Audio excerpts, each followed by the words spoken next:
Ce week-end, Regina et Claire se sont rendus au centre commercial pour acheter des vêtements. Regina a vu un escalator qui descendait et un grand panneau qui disait « Super solde, tout à 99% de réduction ». Bien sûr, les deux amies se sont précipitées. N'était-ce pas miraculeux? Mais dès qu'elles ont commencé à descendre, tout s'est éteint autour d'elles. Le centre commercial entier et même la partie de l'escalator qui se trouvait maintenant derrière elles. L'obscurité était totale et elles ne pouvaient rien faire. L'escalator continuait à descendre. En bas, on n'y voyait absolument rien. Soudain, Regina a crié « Au secours !» et 3 panneaux sont apparus devant elle. Le premier disait « Cette voie va déboucher sur une mer pleine de requins mutants mangeurs de chair ». Le deuxième disait « Cette voie débouche sur une forêt pleine de moustiques zombies suceurs de cerveau ». Et le troisième disait « Cette voie débouche sur une grotte pleine de rochers tranchants et de chauves-souris aux énormes griffes ». Laquelle devait-elle choisir?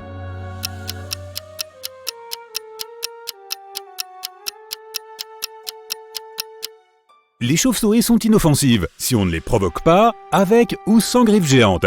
C'est donc la troisième voie qu'elle devait choisir.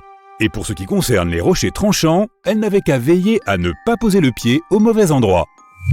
Elles se sont donc dirigées vers la grotte quand soudain un petit monstre étrange leur a coupé la route. Bienvenue dans le monde souterrain, la demeure de tous les monstres. J'espère que vous y apprécierez votre séjour. Même si ce n'est pas le cas, vous ne pourrez jamais partir d'ici de toute façon. Et il s'est volatilisé. C'est alors qu'une ville effrayante a commencé à apparaître autour d'elle. « Comment ça, on ne peut pas partir ?» a demandé Claire. « Il doit bien y avoir quelqu'un qui peut nous aider » a répondu Regina. « Psst, par ici !» Un monstre inquiétant les appelait à l'angle de la rue. « Résolvez mon énigme et je vous dirai qui peut vous aider. Qu'est-ce qui fait le tour de la maison et entre dans la maison sans jamais toucher la maison ?»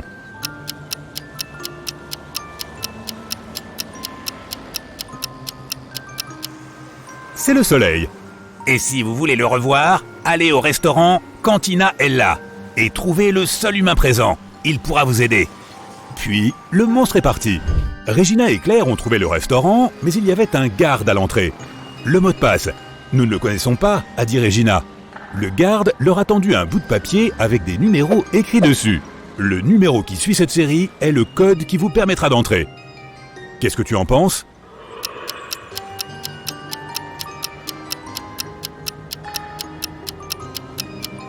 On a composé chacun de ces numéros en déplaçant le premier chiffre de celui qui précède à la fin. Donc, le code est 1793. Regina et Claire sont entrées. L'endroit était super bondé et il y avait des monstres à l'apparence humaine partout. Trouver le seul véritable humain parmi eux semblait impossible. Sauras-tu le repérer ?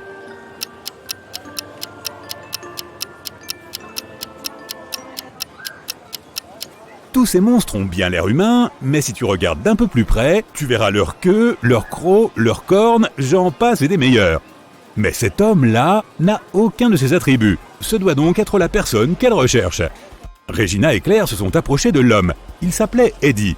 Elles lui ont raconté tout ce qu'elle venait de vivre. Il leur a répondu « Je sais comment vous pouvez rentrer chez vous. Je voyage entre la Terre et ce monde tout le temps. Je vais vous aider. Retrouvez-moi à cet endroit dans 1 heure. » Puis il leur a donné sa carte et il est parti. Sur celle-ci, un message étrange était écrit. Sauras-tu le déchiffrer ?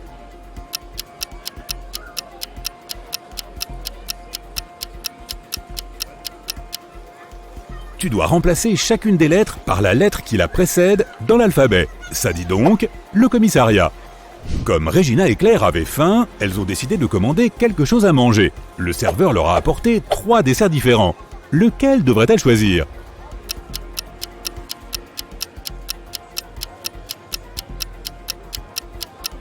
As-tu remarqué que les yeux du premier clignaient vraiment ? Je n'y toucherai pour rien au monde. Et les dents qui se trouvent dans le deuxième sont réelles. Flippant.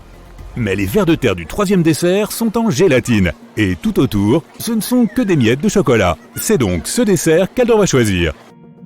Après avoir mangé, elles se sont rendues au commissariat pour retrouver Eddie. En arrivant, elles ont remarqué qu'il était vraiment très nerveux. « Je suis un chasseur de monstres, une sorte de détective du monde souterrain.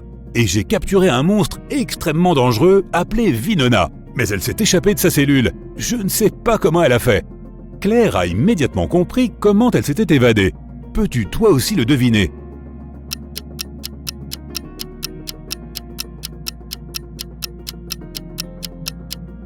Regarde l'affiche sur le mur, elle bouge légèrement. Il doit y avoir un courant d'air derrière et donc un tunnel. Soudain, un gardien s'est précipité vers eux et leur a dit « Monsieur, quelqu'un prétend avoir aperçu Winona au gymnase. » Nos amis s'y sont rendus aussi vite que possible. La personne de l'accueil leur a indiqué les vestiaires sans dire un mot. Là, ils ont vu les pieds de 3 monstres dans 3 cabines différentes. L'un d'entre eux était Winona. Peux-tu dire lequel?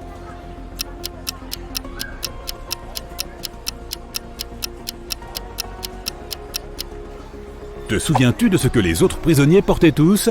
Le monstre, dans la 3e cabine, porte la même chose. Ça doit donc être Winona. Eddie a donné un coup de pied dans la porte de la 3e cabine et elle était là.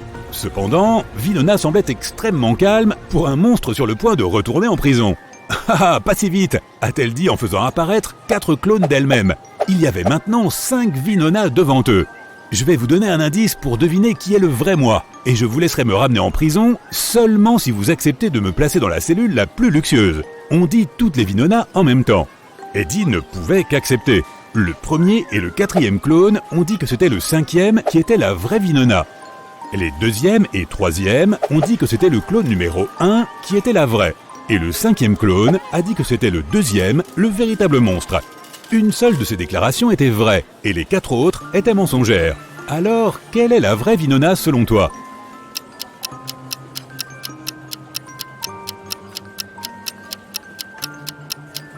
Si un seul d'entre eux a dit la vérité, alors ni le 1er ni le 5e clone ne peuvent être la vraie Winona, car cela signifierait que 2 des clones ont dit la vérité. La vraie Winona ne pourrait pas non plus être le 3e ou le 4e clone, car cela signifierait que personne n'a dit la vérité. Donc, la seule possibilité qu'il reste, c'est que le 2e clone soit notre vrai monstre. Après avoir enfermé Winona dans sa nouvelle cellule de luxe, il était temps pour Eddie d'aider Regina et Claire à rentrer chez elle. Il les a emmenés dans un salon de tatouage en leur expliquant que le seul moyen de rentrer chez elle était de se faire tatouer une clé sur le corps et que cette clé leur ouvrirait un passage vers la Terre. Le tatoueur leur a montré son catalogue de clés et leur a dit que chacun de ces symboles ouvrait un passage vers une terre différente. Elles devaient choisir la clé qui menait vers leur terre à elles. Avec la mauvaise clé, qui sait vers quel monde elles voyageraient? Peux-tu les aider?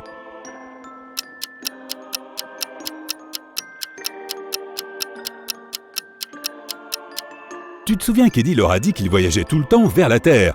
Alors il doit lui aussi avoir un tatouage de clé. Maintenant, examinons de plus près tous ces tatouages. En voici un en forme de clé, et cette clé sur le catalogue est la même. Ça doit donc être elle qui leur permettra de rentrer chez elle. Une fois leur tatouage terminé, Eddie a activé leur magie pour les renvoyer chez elle.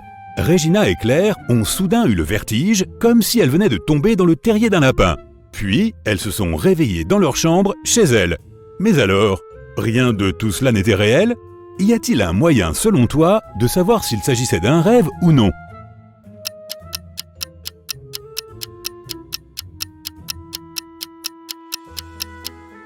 C'est très simple. Elles n'ont qu'à vérifier si leurs tatouages sont encore là.